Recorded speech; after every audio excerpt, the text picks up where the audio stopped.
Aghroud Beach is situated approximately 30 kilometers north of Agadir, near the town of Taghazout. It is part of the beautiful Moroccan Atlantic coast. Aghroud Beach is easily accessible by car from Agadir.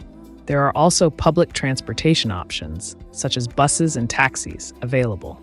The beach is known for its stunning natural beauty, featuring golden sands, clear blue waters, and a backdrop of picturesque hills and rocky cliffs. Aghroud Beach is popular for various activities such as swimming, sunbathing, surfing, and beach sports. The waves are suitable for surfers of all levels. The beach area offers amenities such as parking, restrooms, and cafes. There are also local vendors selling food and souvenirs. Nearby, you can find various accommodation options ranging from budget-friendly hostels to luxury resorts. The nearby town of Taghazout has become a popular destination for tourists and surfers.